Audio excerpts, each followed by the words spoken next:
guys, welcome to the KFO show, Kayak Fishing Obsessed. Daren here. I'm your host. You can check me out at Wendell Fishing on Facebook, YouTube, Instagram, and Twitter. And guys, I got the goods for you tonight. I got Georgia Bassmaster with us, and we have a lot to talk about. I've been all over his YouTube channel today, and I want to know why he started this channel. I just saw a video titled "GMC sent me an $80,000 Denali to fish with." What?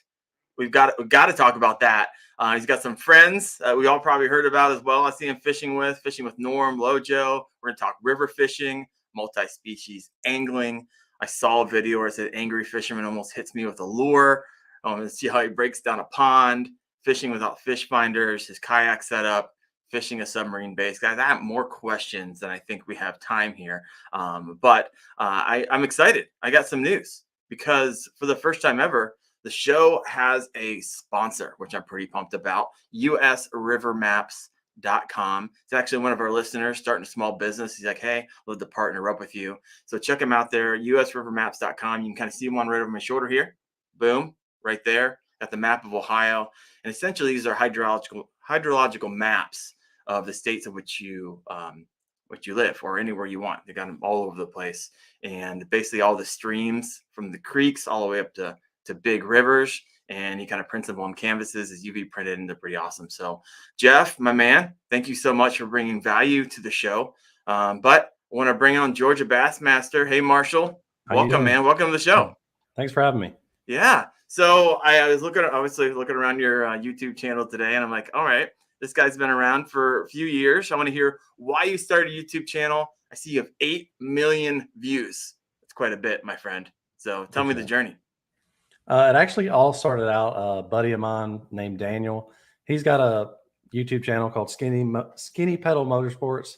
If anybody in here is interested in like car stuff, but he basically was talking about starting a YouTube channel about, building a car and putting turbos in it. And I was like, I guess I'll start one too about fishing. So we both kind of collaboratively started a channel together about three and a half years ago, just for fun. And, I actually really kind of like fell in love with it and producing content, and just had a couple of, younger fans starting out that really encouraged me. And I would always comment on my videos on how I was helping them and providing tips, and they were catching fish. So I kind of just kept uploading, and, I've just enjoyed the process of it myself.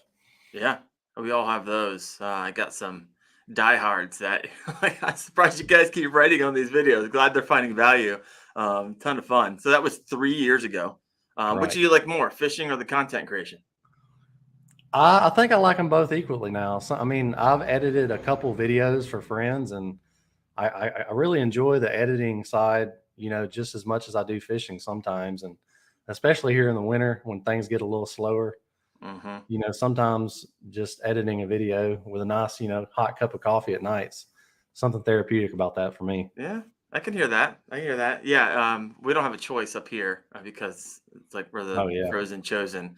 My kayak is up on a hoist in my garage, which is a big bummer. So I am like content creation machine right now. I think I got videos scheduled for like the next month through December. I could die today, and everybody, you guys would still be getting content. I have a video all the way till December 28th, scheduled. So like I'll often think about that. I was like, man, if I was to die, people wouldn't even know for like a few months from now. You'd be still speaking truth into their life. I love it. Well, this is an interactive show, everybody. So if you have a question, or one of the questions that I had, you're like, hey, let's start there first. Go ahead. We have Richard. He's like, oh man, let's go. Game on. Lost and tackle. Let's do this.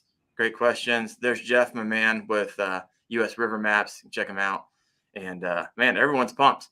So anybody want to give me where should I start with Marshall here? Let me know. But I'm going to move on to the next question real fast. Are you a full-time content creator? Oh, absolutely not. I have a full-time job. My wife is in nursing school full-time, basically, and I have 3 kids. So I have a full-time job to provide for everything, and fishing is just kind of a side thing right now. Hopefully, I say when she graduates nursing school in a little over a year, I'm going to quit my job and do this full-time. So that's the long-term game. It is on the horizon. It is. The hope, the dream. I think we all have that dream. I have that dream. I'm hoping that for like, maybe 3, 4, 5 years, who knows how long it takes anymore, It be could able to blow pull up that trigger. overnight. That's the crazy thing. I was talking to you about my buddy Larry Melton. Yeah. He had 1,000 subscribers one day, and then he uploaded a couple of videos. I remember one of them popped off, and it was called Fishing a Prison Pond. And his brother worked at the prison and got him access to come in there and fish the prison pond. Uh-huh. And I remember it just blew up like 100,000 views. And then every video he had after that was just 50,000, 50,000. And then he went full time with it, just like 2 or 3 months after started blowing up. And he's been full time ever since. So it could happen overnight. Not everyone is an overnight success. Most people have to grind it out for 5, 6, 7 years. So, but you never know.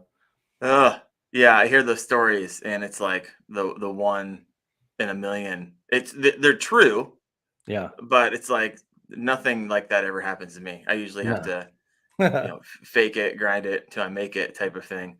But well, I was on your YouTube channel today, and I was like, what in the world? I saw this title. I didn't watch the video because I wanted you to tell me about it. What's this all about? Because that's pretty awesome. No, tip my hat to you. GMC sent me an $80,000 Denali to fish with. Is this like a relationship you have? They reach out to you? What's going on? They did, and I'm sure you get a bunch of emails. I probably get 5, 6, 7 emails to my personal or my business email I have on my YouTube. And you never know which ones are scams and which ones are trying to get you to click a link for a virus and this and that. But it was an email from, it looked like a legitimate GMC representative saying that, hey, we'll send you a truck, just produce some content with it. And I actually got sent another truck before this video. It was it was a Chevrolet the first time. And I basically hit them back up again. I said, hey, I'm doing a couple of trips and I'd like another truck. And they said, sure. And they sent me the Denali, and the nicest vehicle I've ever driven in my life. So luckily I have a pretty good relationship with them. Yeah. They said, pretty much if I have any crazy trips planned or to produce good content, they'll basically send one out. So that's, but it's only for a week. They send it out. They didn't give it to you. They're like, hey, no, use it. Absolutely Go. not. I'm not that lucky. They basically delivered it to my door. I produced like 3 fishing videos with it that week, and then they come and pick it up, and then I kind of space them out, 2 videos, TikTok videos. So nothing too crazy. But still, that's nice. It's still fun. There are guys out there like they get trucks. Yeah. I haven't got that lucky. No, we're not that lucky. I still get stuff that's like completely unrelated to fishing. Like, hey, you want to? Here's a cooler. Like, wow, I kind of get it. It's adjacent, but not super helpful. I'm still waiting for a company who actually does fishing to reach out to me. Our time will come, Marshall. It will come. Yeah, it will. I'll tell everyone. I'm sure maybe they have fishing channels, YouTube channels. I think I've only got one type of sponsorship by actually asking the person, like, hey, I'd like to collaborate with you. Right. But majority of mine have been from, you produce good content, use a quality product, and maybe that company will actually reach out to you first. And majority of my, sponsorships and people I work with, they actually reached out to me. So it usually doesn't work the other way around. A lot of times I just get, left on red or never get emailed back. So, but you got to shoot your shot. Yeah, I've tried a little bit recently. I'm really careful in who I kind of hitch my wagon to. Really looking for a product that I believe in, and right. So that's the biggest thing. Yeah, I got to use it. I can't just use it for a week. I won't do reviews. I mostly do demos, and most of the time they won't let me have it for as long as I need to have it in order for me to actually give you a straight up, real deal review on it. My wife says, she's upstairs, maybe we can get a Wendell Fishing minivan sponsorship for me and the girls. I'll try, Ben. I'll try. Richard says, hey, I saw a YouTube short from Georgia Bassmaster a bit ago, the one where you save a bass in the mud and drained lake. Is that you? Yeah, that was me. I uploaded that video on TikTok, Instagram, and YouTube. And I think it got, probably 10 million on TikTok, probably 3 million plus on YouTube, at least somewhere in there, 2 or 3 million, something like that. And a lot on Instagram. I don't remember, but that one was a pretty good video. And what happened was I work for like a construction utility company, and I just so happened to be on the job site the day that this other company, not mine, was busting the dam of a lake, and just Okay. all the fish were just flying out from where they're cut a slit in the dam, and we basically got as many fish as we could and relocated them downstream the best we could. And a lot of the ones that didn't make it, fed a lot of the crew workers there, but couldn't save them all. But that video did pretty good. Wait. Is this the video that maybe I saw it and I didn't really realize it was you? You take like a half cut piece of corrugated pipe and Yes, you that was walk out me. to it. That was Yeah, that you. was me. Yeah. No way. I love it. Look at this small world. All right. Well, I got a question here from Jeff. Do you tournament fish? And I know the Okay, answer to this. One of my questions was, well, I'll let you go because one of your videos says I did my first tournament and you won it. Well, that was my first kayak fishing tournament. And I did win that one. That was the last kayak tournament I ever did. I entered and won on a good note, so I don't want to break my streak. Enter another one. Undefeated kayak. So right now I'm an undefeated kayak tournament champion.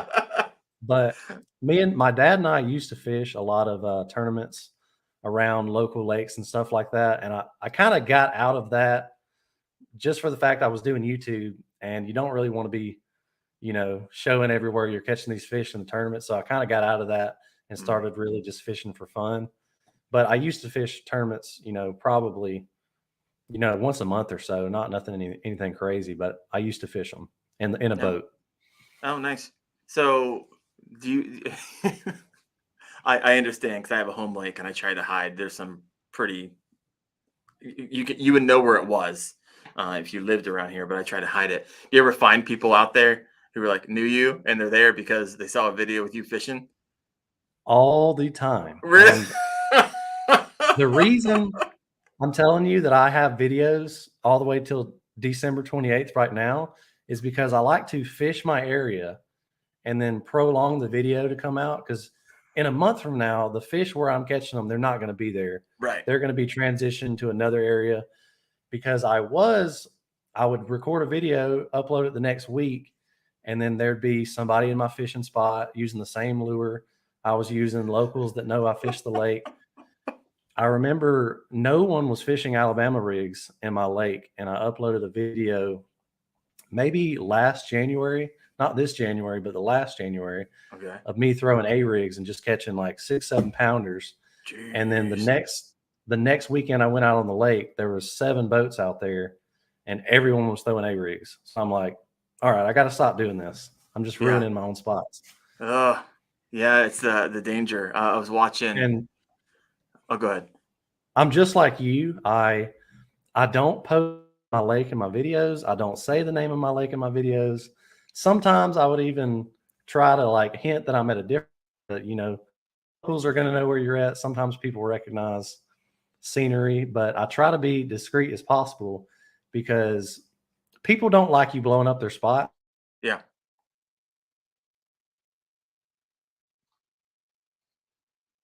Oh, no, I lost you.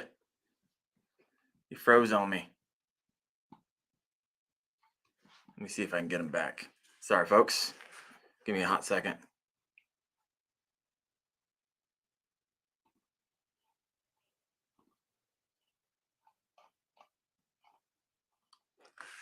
Well, not sure what to do except just wait a moment. So if you guys give me a minute, we'll see if he tries to log back on. We'll see what happens here. Hopefully we can get him back on.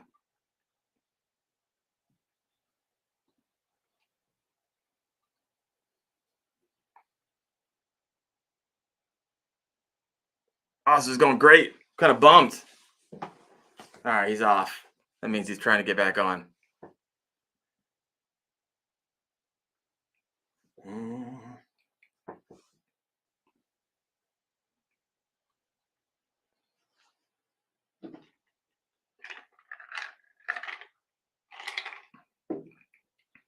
Yep, he just texted me trying to get it back. All right, we'll give him a moment. I think his Wi-Fi crashed. So go get a drink, my friends. Oh, there he is. Are we back? We're back. You were just getting into it. Yeah, I was trying to let you know for whatever reason, my Wi-Fi went down on everything just for a minute. So bizarre. Well, the last thing okay, we heard is that people don't like you blowing up their home lake spots. I get it. That makes I've sense.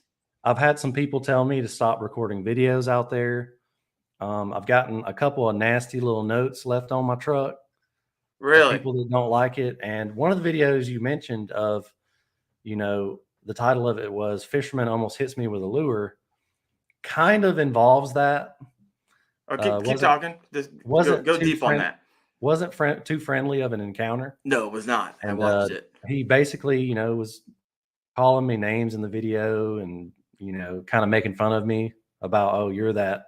He called me summertime, Summertime. but yeah, he didn't like I was recording out there. We kind of hashed it out a little bit later. He didn't like that. I don't think he really knew I was recording. So after I uploaded the video, him and all of his friends started commenting on the video about how I was in the wrong in the video, but we ended up kind of hashing it out and ending on kind of a friendly, okay, sorry, I'm sorry. So we don't really speak to each other on the lake, but we're cordial and friendly. Yeah. But, people, long story short, people usually don't like YouTube fishermen on their lake. Yeah. I haven't had issue. I mean, I have this one guy. I don't know what it is. I mean, I saw him on one lake that's near where I'm at, and this old timer was kind of rolling by in a boat, probably 40 yards out from him, and he just starts cursing every word, just a stream of cautiousness of just curse words. I'm like, dude, calm down a bit. I mean, I understand he's maybe a little close, but just an old timer rolling by. And then I see him on a different lake, and he's fishing the bank. I am out in open water.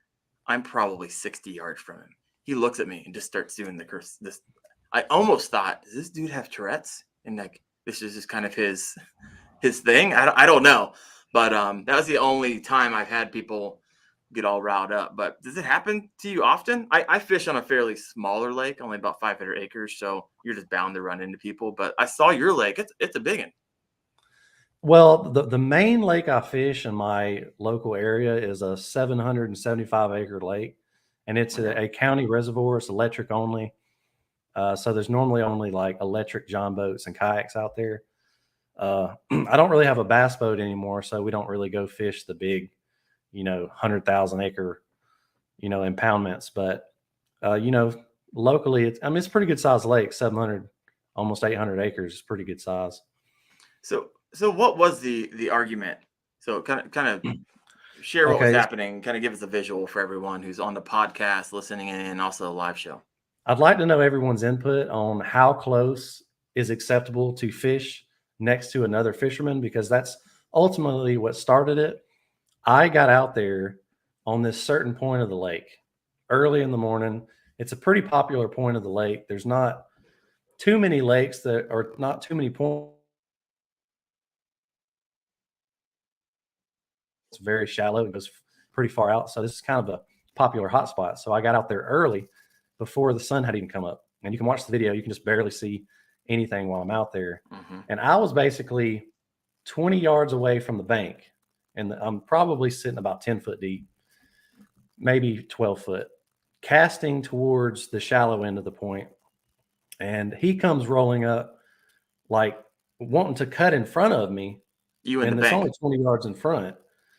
And he sees that it's kind of not a lot of room in front of me. So he's fishing, going to the behind me on the point, still probably 10, 15 yards away. That's close. And I don't remember who said something first. I think it was him. He said, hey, which side of the point do you want? Do you want the deep side or the shallow side? And in my mind, I mean, the point's probably only 40 yards long. So if I'm 20 yards out, I'm basically in the middle. So he's either wanting me to push up shallower or go way far out to the deep. And I'm just sitting in the middle. And his problem is that I was sitting in the middle. But in my defense, I was there first. Right. So, I mean, if I was in the opposite situation, I would have just went somewhere else. Right. But he basically said something first, casted a lure, and the lure landed 2 feet from my boat, like basically probably just splashed water in my boat. And after he said something and splashed water in the boat, I don't remember what I said, but I said, "Hey, I was here first," or something like that. And he said, "You're hogging the whole point." And I mean, it's a point. Like, you can't really put two boats on it. I mean, unless you're best friends or buddies. And I mean, you tell me how close is too close, but I try to keep 50, 60 yards away from anybody. Yeah. Fishing, Well, so. hey, this is the question. Let's throw it out to everyone listening in. How close is too close? And here's the thing. I think it's a variable, right? Based on how big your lake is. So I fish typically a 500-acre lake. So this is smaller than you, but I'm proactive. If I see someone, I'll give them a 50-yard berth, and I think that's Right. solid. But here's the thing: I Right. polled this on my community page. How close is too close to get to another angler? And I put casting distance like 20 yards, 50 yards, and like 100 yards. And I had like 15 to 2,000 votes on this. It was like 25, 25, 25, 25%. Right. And this is why there's arguments about it. That's why you can find endless videos on people getting upset about it. I mean, Yeah. I was rolling just kind of. I pedal kayak, and I was just been running this line along the bank, probably 15 yards off of it. And this boat there's two vessels on the water that morning, me and this boat. And he runs within casting distance of me to get to this little point in front of me. I didn't say anything. I'm not even sure. It was so close. I was like, I'm not sure this dude even sees me. Like, he might not even see me. He's that close, or he Right. just doesn't care. And I was like, what's going on? I mean, it wasn't worth it. I just went around him and start catching fish again. I was like, come on. I don't know. Jeff says, here's some comments. First to a spot should take precedence. Having long cast plus at least a half again. I like that. Cast and a half. I agree. At least. Bank Parker Outdoors. Don't be in my lap or my back pocket. And then Ben says, "Do you fish hickory log?" Not even quite sure what that is. And even if he does fish it, I don't know if he'll answer it. It's another local reservoir in my area. I have fished it. So yeah, I have fished hickory log. I don't fish it very much though. Well, that should tell you something, Ben. We don't fish it very much. There's some good fish in there. No, there you go. Go over there. not where he is, right? I love it. So are you sponsored by some companies? Love to hear a little bit about that. Yeah, I'm sponsored by Mystery Tackle Box, Catch Oh, Co. yeah. I have a Lose sponsorship, a boat seat company like Millennium Marine. I guess you could say I have a Bonafide sponsorship, kayak. They Oh, sent me okay. the kayak. Nothing. I don't get anything from them. They just sent me the kayak and said, produce content with it. I have no. My favorite type of sponsorships are when a company just like tells you, here you go, use it, have fun with it. Yeah. And then I usually try to produce more for them than the companies that say, we want 3 videos a month. We want you to do this many Instagram posts. I prefer just to have the ones that say, here's the product, enjoy it. Yeah. Oh, that makes sense. Bonafide. So that's the same company and that Pineside. My buddy Joe started this company a few years ago, and I help him out trying to promote the company. What's Pineside, real quick before we move on? A buddy of mine, Joe Strong, created this company a few years ago. It's basically just angler outdoor company. They have like fishing, long sleeve shirts, hats, jackets, shorts, pretty much everything. It's all just Pineside gear, but it's a pretty good company. They make they've got the same material that Huck and Columbia PFG have. Mm-hmm. So like all the same material that all the top name brand fishing people have, but it's like $20, $25 shirts instead of $40 and $50. Yeah, I like that. All right, well, so let's hop into some fishing here. You are the Bassmaster. Tell me about this. I ask every guest that comes on the show, everybody who's listening, what are 3 things that they're pretty competent in and that they want to talk about a bit. And I thought you mentioned something that's pretty neat. You have a variety of different black bass species in Georgia, and I believe you actually target them every year. Walk me through that. I doubt the majority of people even know there are 12 black bass species. There's actually more, but in Georgia there's 12. Yeah. There's actually about.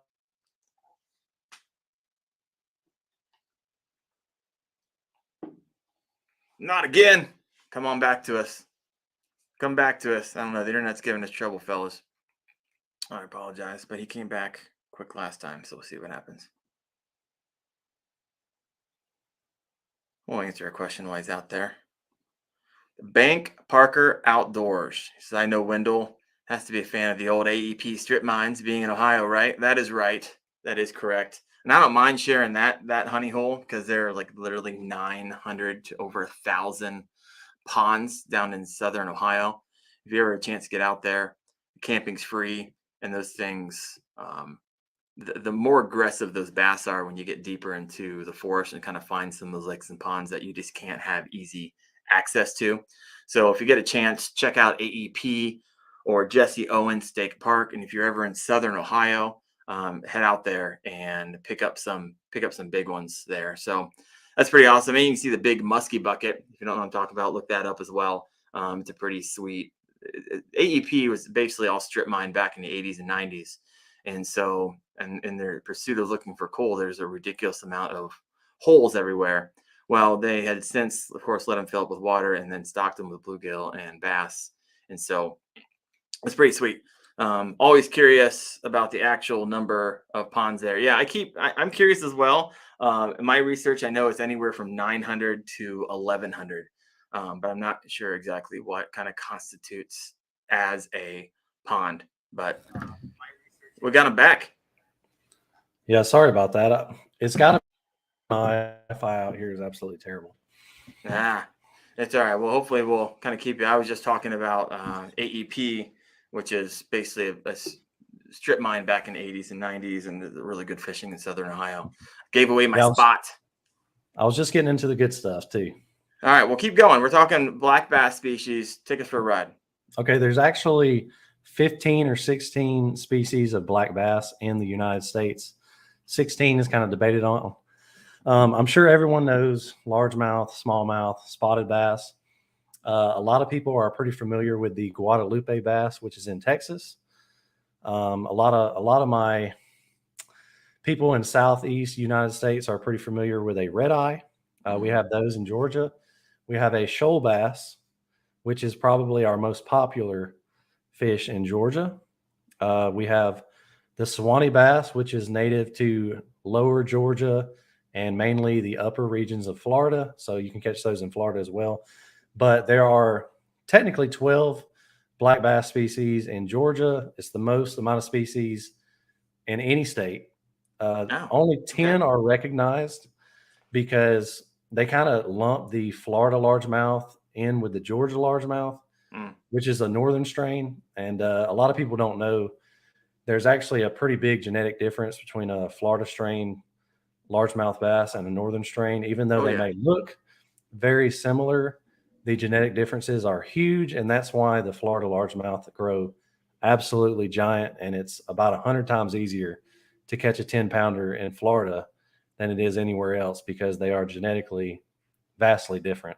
Yeah. But we have a 12 total. There's an Altamaha, Suwannee, red eyes. We have Tallapoosa bass, smallmouth.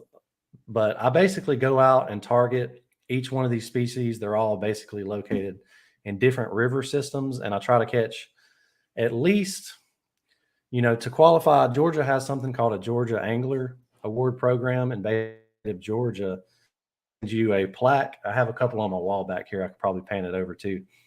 But they send you a plaque. They put your name on the website, give you a bunch of stickers and stuff like that. If you complete the slam, if you catch at least 5 out of the 10 species they have recognized on the program, and I go out and I catch all 10 of these, technically all 12, but I catch all 10 that are recognized in the state. And I basically make a video out of each one of those and show the differences. And have you ever heard of a shoal bass, like by chance? Or to be honest with you, the first time I heard about it is through all the videos on your YouTube channel. They look pretty similar to a smallmouth. They have the big vertical bars that a smallmouth have. So basically just think of a smallmouth type pattern with a largemouth, more of a largemouth head on them.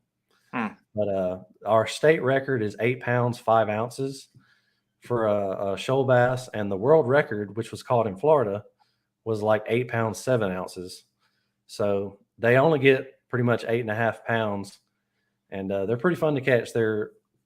They have to live in a river system that has shoals and like waterfalls, and that's why they're called a shoal Okay. bass. That's where they're hanging out. Because if you take them out of the river, of that well oxygenated river where all the waterfalls, and you put them in a pond, they'll die. Really? That fragile? Yeah, they're that fragile. So like they're only, native to our streams down here because of all the shoals and falls and stuff like that. So I mean, I'm sure you could relocate them to another area where there is that, but if you put them in a pond, they're going to die. Fascinating. So do you notice like a fight difference? Obviously, you use probably you're like, Oh, okay, yeah. I'm going after shoal. I use a specific lure. Kind of walk us through, kind of high level, what that looks like for you. Oh yeah, shoal bass. Anytime you catch a fish that's native to a river and lives in a stream, they're going to automatically fight harder. Right. And these shoal bass, their favorite place to be is dead center of the current. They live there. I'm talking about flood, doesn't matter. They're going to be in the current. And you get a fish that's lived its whole life in the current swimming upstream. It's a completely different world than catching a fish out of a pond. And, I can't tell you how many 3.5 pound shoal bass that will peel your line out and swim upstream, like not really downstream, upstream. So like for a fish to pull drag out and to swim against the current, these fish are extremely. Wow.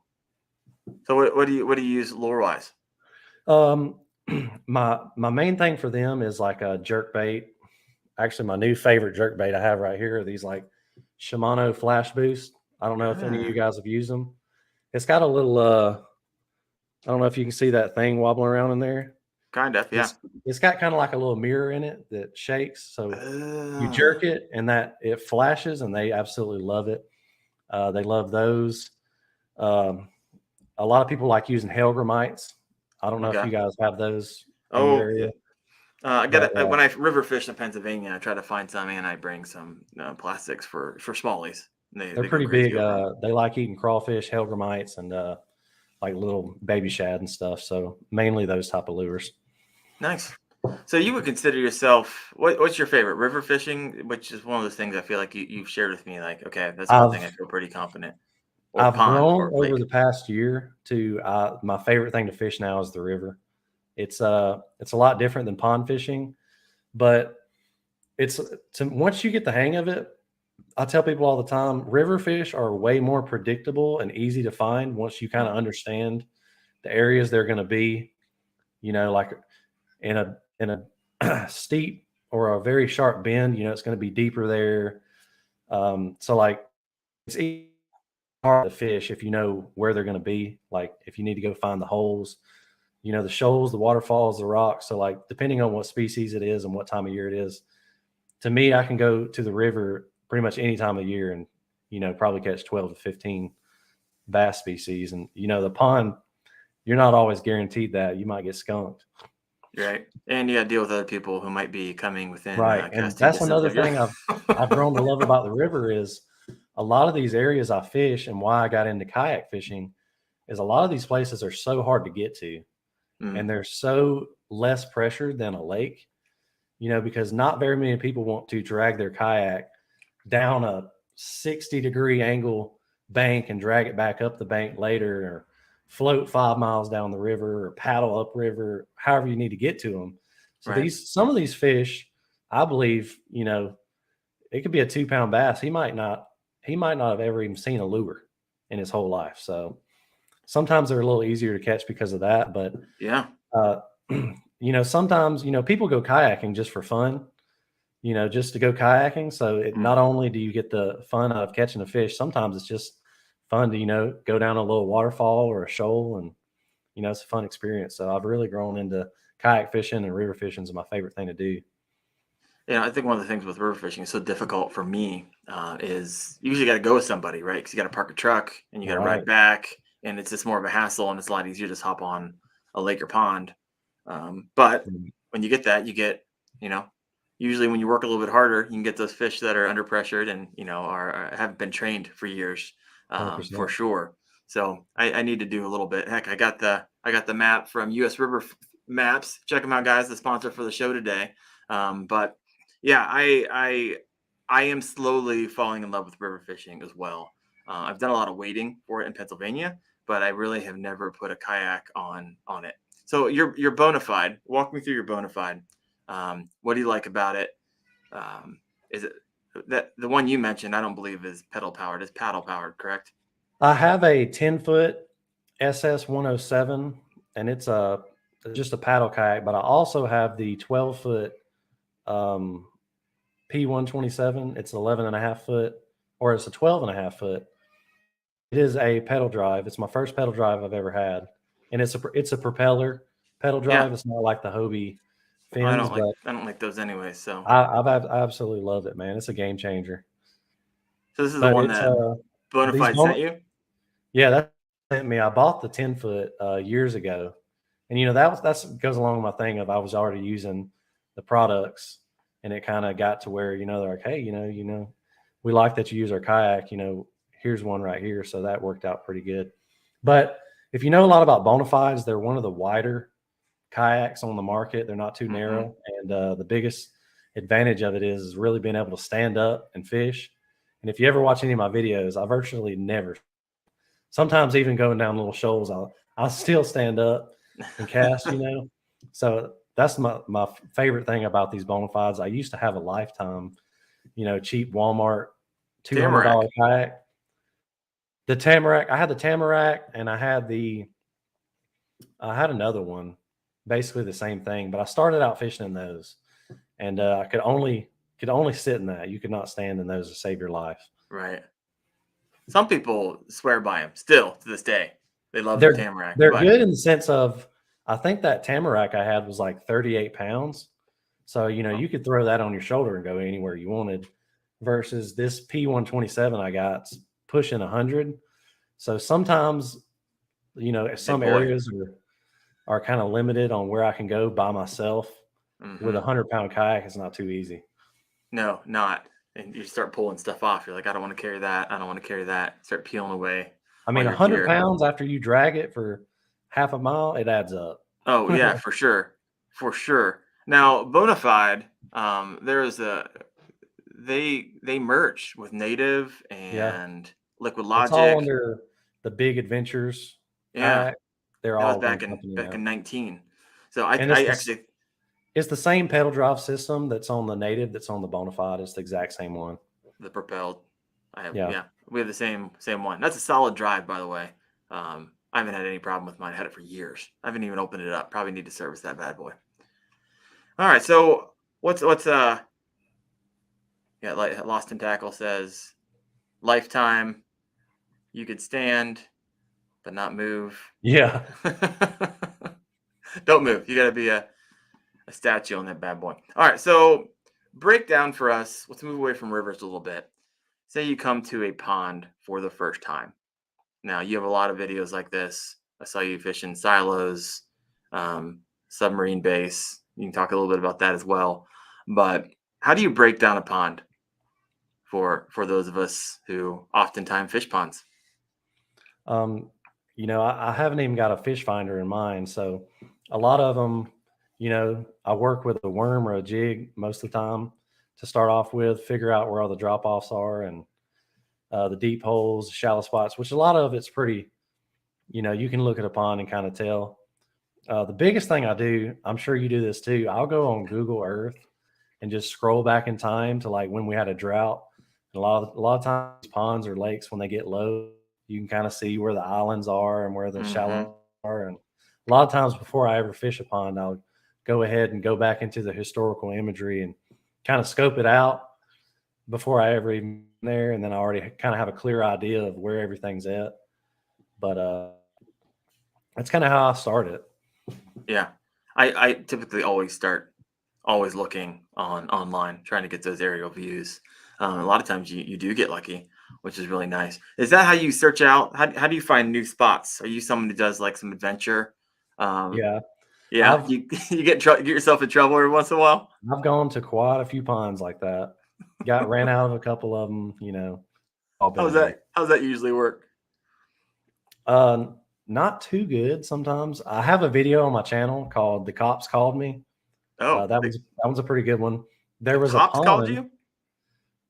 you? I'll tell you about it since we brought it Yeah, let's up. do it. We'll go down that trail. I'm I curious. found a pond on Google Maps, and I fished it, recorded a video, and somehow someone local noticed where I was, and apparently it's owned by the city, which I thought was no problem. Right. Because another thing I do is I look up the plat maps and I kind of see who owns the lake, and if it's a county or city owned lake, Yeah, I you own usually it. just send it. I'm Right. like, oh, the city owns it, so I'll just go fish it. But apparently the city doesn't want anyone fishing it out there, and my video got sent. Basically, I'm trying to think of the name of the position, but it's whoever's directly under the mayor of my town. It got sent to Deputy them. mayor. And they did not like that I was fishing out there. They opened up an investigation on me, and they hired a detective to find out who I was What? and why I was fishing out there. I have a friend that works in the local city police department, and he gave me a call. And he said, "Hey, I'm just going to let you know you've got a detective watching your videos. They don't like you fishing out there. I'm just going to go ahead and let you know. I told him you're my buddy. Don't go back out there. And if you do, don't record a video, but they're looking for you. They know your face. If you go back out there, you're going to get a pretty hefty fine." But I basically made the video saying, like, what a waste of police resources it was Right. to put a private or a police investigator to watch somebody's YouTube videos who was fishing a pond, when I can't tell you how many, drug deal crazy things happen down the road, but you're going to invest your money into some local town fisherman that fished a pond. It's just crazy. I don't get it. I don't get it. One, if the city owns it, by default, you own it. Well, right? they said it was a hazard risk, and if I was to fall and break my leg, they wouldn't want me to sue the city or something You crazy. can say that about City Hall. I mean, that's a great point, but that was their reasoning on why they told me not to go back out there. Ridiculous. Sorry. I think that's ridiculous. Interesting. So interesting. So I've had a few crazy things happen on the channel, and luckily I've, been able to record some of them. Always be recording. You just never know what you're going to never know who's going to open their mouth, and it's, you hope you don't hope for that, right? You hope for a great time. I love the community of fishermen out on the water, but sometimes for some reason it just gets heated. It gets heated fast. So yeah. I don't know. I don't know why that fishermen are kind of so negatively looked upon, because to me, I'm like, at the end of the day, there are far worse things that we could be doing. And if me fishing is what's on the top of your priority, I just don't understand, why some people get so mad about it.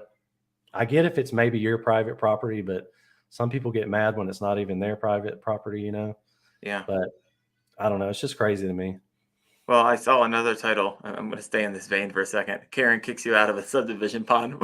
Was that on you, or it just someone got riled up? Well, that one was, we were down in Orlando, Florida, and we were just I met up with a bunch of buddies of mine, like 4 other YouTube fishermen, and we're just fishing one neighborhood pond to the other.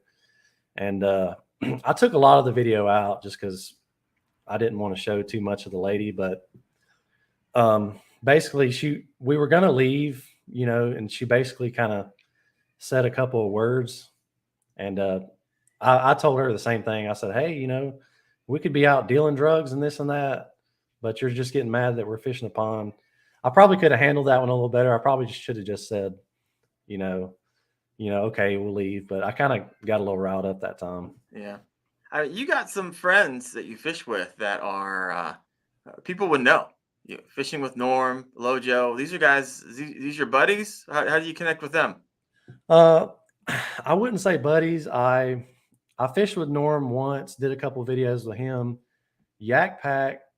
I met up with him once or twice. He actually lived about 15 miles away from me, and it was always really hard to get our schedules lined up because I work a full-time job, and then he's wanting to be on the lake at daybreak on the Tuesday when I got to work. So that didn't line up too well. But yeah, I fished with Lojo, Yak Pack. I've done a lot of fishing with Larry Melton out in Alabama. Those are some of my biggest collabs I've done. But I've fished with some smaller guys like Tate. I don't know if you know who Fishing with Tate is. Zuggy. I don't. I met a lot of them through TikTok. Okay. Nice. So what are But videos? I did get to go to Lojo's pond and fish his backyard pond, so that was pretty fun. Nice. I saw that you did like a kind of walkthrough of his, garage or whatever he had this all of his stuff in. That'd be pretty sweet. I actually need to watch that video. I can't watch them all. You got like 5 hours of watch time from me today. I think I've got, probably pushing 300 videos on my channel from, 3 years of doing this. I was doing 2 videos a week. I'm kind of down to 1 now, but yeah, that's a lot of content to keep up with. 2 videos a week it's tough. I mean, you're up late, early. I know when I'm trying to do, especially during the summertime, I'm up before work. I have a video shot before like 8:30 starts when I start work. So, and you just got to grind. I'm sure you can attest to this, but like if you watch some of my early videos, kind of pretty cringy. I started out doing this YouTube just on my iPhone. I didn't even have a GoPro. I had an off-brand called an 8-man camera that I bought off Amazon for $40. And I was using Windows Movie Maker to edit all my videos. So that's how I started off, pretty much a $40 budget. I was using free stuff. So, I mean, anybody that's watching this, start it up if you want to start it up and grow it from there. But not even sure where I was going with that. I don't know. But I agree with you. There's no better time to start than now. I probably waited a full year. Oh, what I was going to say. Thinking about it. I was pushing 2 videos a week, and I've kind of more shifted towards right now. I just want to produce 1 video a week, but I want to try to produce like the best quality I can. So like right now on my kayak, I have a front view GoPro. I have a rear view GoPro. I have a GoPro on my chest. So I have 3 views that I try to synchronize. I have a drone. I have a main camera. So like I have 5 cameras that I'm working with. And right now I'm just trying to produce like the good quality content over producing a bunch of content. That's a pretty big debate on which one you should do. Should you grind out more content? Should you grind out better content? Right now I'm just trying to produce like really high quality stuff, trying to see if that can gain a little bit more traction. Right now, that's what I'm trying to do. What do you think? Great question. I believe that whenever you're starting out, crank out numbers because the first 100 are going to suck anyways, right? Yeah, they're going to be terrible. Yeah, like you're going to look back and you're going to say, that was an absolute terrible video. And you think you're good at the beginning, and then you're like, wait a second, that was really bad. I kind of adopt the 1% rule when I do stuff. It's just got to be 1% better than my last video. Same. And then I got to do something different. I'm just going for 1% better. As long as you can look back 6 months from now and say, my content right now is better than then. Yeah, you're on the right track. Not everybody can start out like I love John B videos, but you're not going to start out doing a John B video. Even your first 200 videos, you're not going to have that quality of content. But they got production teams that help do that stuff. I'm a single man doing drone shots by myself, trying to fly the drone and fish at the same time. And I try to tell people, I'm like, look, guys, it's a lot of work to do this by yourself versus like if I was to have a full-time cameraman, it would be a complete game changer. For sure. And sometimes I know I got to get a video out. I'm out there in the morning. It's absolutely beautiful. And I was like, I got to spend the next half hour shooting this video, but the fish are biting. That's the toughest part for me because, I'm not down in Georgia where you can fish nearly year round, right? We get ice. I fish all year. The coldest our water gets, even in January, February, is probably about 43 degrees. Okay. And that's, fairly warm, I'd say. And the fish bite virtually all winter. So I fish year round here. It's a little slow in the winter, but they still bite. Still pick them up. And everybody up here in the Northeast hates you right now. Now, I'd love to do some ice fishing, especially like up in Michigan where they're pulling out, 4 foot pike and stuff like that out of the ice, like that'd be pretty fun. Well, speaking of Michigan, I'm a professional fundraiser for a ministry called Prison Fellowship, and my territory is actually up in Michigan, and I am all along Grosse Pointe and farms in that area, which is Lake St. Clair. And I saw one of your videos where you traveled all the way from Georgia to come up there and target some smallies. Walk us through how'd that go? Yeah, normally once a year, I'm pretty good friends with Dylan Grubb, Extreme Outdoorsman YouTube channel. I'm sure maybe you've heard of him or some of your audience, but I fish with him about once a year. He lives in Michigan, and he fishes Lake St. Clair virtually every week of his life. And I usually fly up there, like I say, once a year, fish for 2 or 3 days just for smallmouth. And the first time I flew up there was, I think, 2021. So a little over, almost 2 years ago. And flew up there for my first time. My first smallmouth I ever caught, out of Georgia was 4.5 pounds. That's a big So one. it was a pretty good tank. And I think we probably caught 30 smallmouth that were in the 4-pound range. Dang. that day alone, probably. So Lake St. Clair is just absolutely phenomenal. Now it's terrible because if they catch a 6-pound largemouth, they're freaking out. Oh yeah. And I'm like, oh man, like down here in Georgia, that's probably almost a once a week thing sometimes. It's crazy. My PB is 6'2". Yeah. And that's huge up here. It's crazy that they catch 6-pound smallmouth out there pretty regularly, and like there be largemouth will be 6 pounds as well. And I'm like, that just doesn't make sense to me. It's crazy. It is crazy. So I'm gonna do something here. I do the lightning round, and so want to ask you a few questions. So what I do is there's a little late on the audio effect there, but I got 5 questions for you. I want 1-word answers. Are you ready for this? I'll try to do my best. I'm pretty terrible with these things. No, here it goes. How many times a week do you fish? Twice. Twice. All right. Favorite fishing kayak accessory? Would a pedal drive be?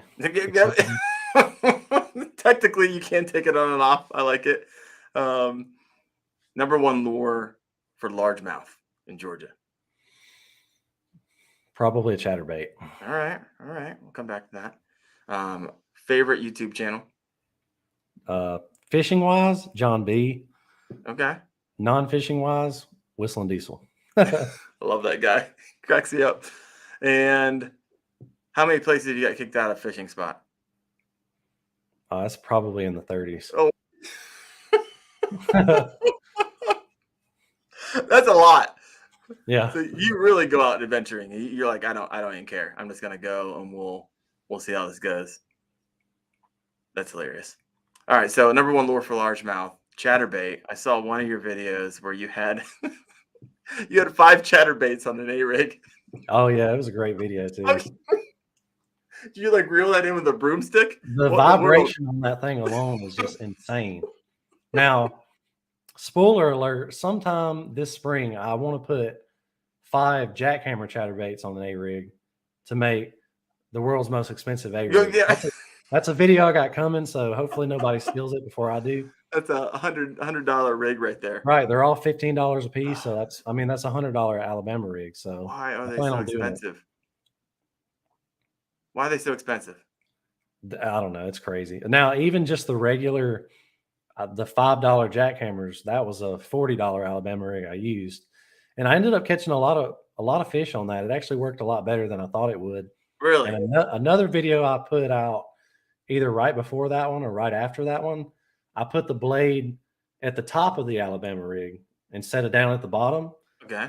And I called it a Chatterbama rig, and I caught a bunch of fish on that one too. I'm surprised you got anything. That's as so far much as vibration. I'm the only person to put the blade on the top.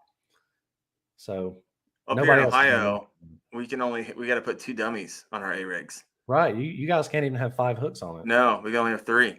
That's crazy. We'll get ourselves in trouble. I've never actually heard of anybody actually getting in trouble, because you'd have to have, a warden basically watching you. as many times as I've fished an Alabama rig, I've caught a couple of doubles quite a few times, 2 fish at once. I've only caught 3 fish on it one time at once. So the chances, I don't know why you can't have 5 hooks. The chances of you catching 5 fish on it are virtually almost impossible. Yeah. So I I don't don't know. know why you wouldn't be allowed to. I'll have to look it up. If anybody who's listening in knows why or knows the reason for it, please go ahead and chime in, or potentially you could look it up while we're still talking. That'd be great. So I got a couple more questions for you. If you have a question for Georgia Bassmaster, please go ahead and type that in the comments. If you've not done so yet, please help me out. Hit a like. It'll help on the replay and get this out to more people. And also thanks to the sponsor, usrivermaps.com. Check them out, helping make this show possible. But Marshall, back to you. So tell me about your first fishing tournament, and you won it. And I also noticed that you fished with your dad a lot. Is he part of that? Yeah, I call him the Dad Master on the channel. Does he have a YouTube channel as well? That's just his official YouTube name for my channel. Everybody calls him the Dad Master. But I've fished. I told my wife when we got married, I said, I've fished every Saturday with my dad ever since I was a little boy, and I will continue to fish every Saturday with my dad as long as he's alive. And we fish every Saturday we can, and sometimes more. So he's a pretty big person on my channel, I would say. A lot of folks, he kind of sounds like Boomhauer off of King of the Hill. He doesn't talk too much. He's does a lot of mumbling, but I fished with him quite a few times. But if you want to talk about the kayak fishing tournament, I fished a river fishing tournament on my kayak, and we used the Tourney X Pro app. I'm sure you guys use that one up there. And there was probably, I think, 20 people in that tournament. And the river had redeye bass, largemouth, and spotted bass. And pretty much the spotted bass in that river, grow the biggest. So the best 5 spotted bass won. Okay. I caught a bunch of, 16, 17-inch spots, and barely pulled out the win at the last minute. I think I was in 3rd or 4th place. And I tell everybody in the tournament, don't give up. Right. I think I had 7 minutes left in the tournament, and I caught 2 spots back to back that were both a little bit over 16 inches, so I could call out, and got that on video. And when I took the last picture of the last bass I caught, I think I had a minute left until well, I logged it, and I can't tell you how mad the people were that were in first. We had a little meetup later, and they said, "Man, I was in first all day." And then I already was ready to get the money and everything. And then I checked the app right when the tournament was done, and I saw you log 2 fish at 7 minutes to go. And I went from 4th to 1st just like that. It was crazy. Dude, that is a sick win. Congrats. That's awesome. And now you have those guys hate you for life. Yeah, it was pretty fun. I'm not sure how too many of the other tournaments work, but basically we were all fishing the same stretch of river. Mm-hmm. And we had a big meetup after it was all said and done, like grilled hot dogs, hamburgers, and gave away a bunch of stuff. The guy that hosted the tournament had like a big box of Guggen gear, all kind of like gift cards and stuff for like 1st, 2nd, 3rd, and 4th place. Mm-hmm. But it was a pretty good little turnout. I had fun. I planned one. I just haven't even had time to even think about that. I don't have anything against tournaments. I just don't feel like I have the time for it. I got 2 littles, like 7 and 5 years old. You got 3. And so maybe someday I'll get into them. I think they would be fun, but man, I'm just not there yet. But someday I will. I'm sure you're like I am, especially with kids and a wife. Like the place I went and fished the kayak tournament was 2 hours away. So I'm looking at 4 hours just in drive time. You're fishing an hour tournament, whatever it is. So you're gone all day. And a lot of times, I like to just kind of go fish a spot for 2 or 3 hours and then come home, be with my family. So guys like us, if it's not a full-time thing, now if it was my job, I'd go 8-10 hours, sure, but working a full-time job, and then I can't be out spending 10 hours a day fishing all the time with a family. Yep. I hear you there. All right, I got one I got two more questions for you. One from Mark Ogletree says, "Getting a GoPro for my kayak adventures for fishing." Hey, welcome to the community, Mark. It's awesome. And recording us just having a good time. Hey, I love it. What's the best accessory for my GoPro? What would you say, Marshall? I'm not sure which model you have, but I can tell you that just a couple months ago, I have the Hero 9, and I got the Media Mod with the microphone, and the sound quality difference is night and day better with that Media Mod, just in my personal opinion. So that's my new favorite GoPro accessory. If you don't have that accessory, a pretty good one to get is like a YOLO Tech mount where you can have power all day, whether or not you get the juice box. Like the juice box provides you with 6 hours of battery life on top of your battery that's inside. So you get about 7 hours of record time. And not having to swap out batteries is a game changer. Oh, yeah. So, don't do that. Like right now, I have the juice box up front. So that's 7 hours of battery life I have for my front mount. And then my back mount, I have a small 12-volt lithium battery I run my back camera to. So I don't even have to worry at all. But I'd say either get a phone accessory if you have a newer GoPro, like the 910 or the 11 that can have that media mod, or get you some type of battery source where you don't have to worry about swapping out them batteries. Those are my top two. I made a couple of videos on basically just hooking those with hooking your chest mounts and everything up to all day battery power. You can check those out at Wendell Fishing. But man, those are game changers because you're sitting there changing out batteries. One, you can't reach them half the time because they're on booms going off the front and back. But yeah, that's and I've had people like, I can't believe I've been changing out batteries because they only last an hour. They're garbage.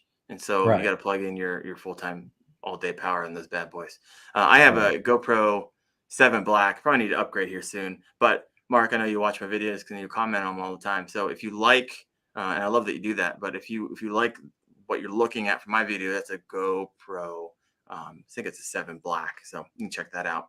That's a pretty good starter one. That's not bad. And the price is going to be good for you as well. I used to have a 7 Black, and I can tell you that's a great GoPro. It's pretty affordable. You can get them cheap now, especially if you go on Facebook Marketplace. Like you can probably get them for $125, $150 any day of the week.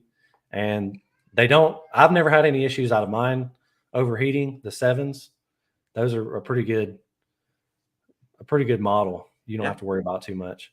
I would say the same. No problem. I've never had problems. I did run my Yak Attack boom into a tree and it snapped off and went in the water and now it has like this forever red light.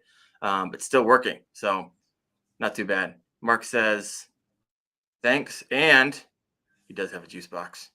It's great. He has a Hero 10. Okay. Hero 10. Yeah, you're good to go. Yeah. I would Media Mod. And that Media Mod, I'm sure you're familiar with this. It has all kind of attachments. Once you buy the Media Mod that goes on it, it's already got the speaker. It's got the windshield. You can put a flashlight on it. You can put all kind of different mounts that come on to that. So that's a pretty cool new thing that GoPro come up with on those. I like it. Nice. Richard, to our earlier conversation. So what I'm hearing is not to have a family if he wants to fish. Now you can fish all you want. You're just not going to have a happy family. Yeah, not a happy family. You're going to have a very unhappy wife, and we all know how that goes. Love it. All right, we're at the top of we're over time, Marshall. So I'm enjoying it. I'll stay as long as you want, as long as I got questions. I would love to keep you longer, but I usually only run these an hour. But I do have one last question for you. Who do you know that you think would be a great fit to have on the next Kayak Fishing Obsessed? Okay. I would definitely recommend Larry Melton Jr. He's a great guy. All he does is kayak fish. That is virtually, I don't even think he bank fishes. He pulls a kayak everywhere he goes. He's probably one of the guys that kind of influenced me into getting a kayak in the first place. And great guy, lives in Alabama. I would recommend you get him on. So you got rid of your boat and you're solely kayak fishing. I still have a John boat. I just, if if I fish 20 times, 19 times are going to be out of a kayak and 1 time is going to be out of the boat. So that's about my ratio. Yeah. Well, the John boat got you in trouble because that's the one you're arguing with that guy about on the point. You're in your John boat. Right. All right. Well, you know what? I appreciate it. I don't see any questions here. Mark said, "Cool. Thank you for that."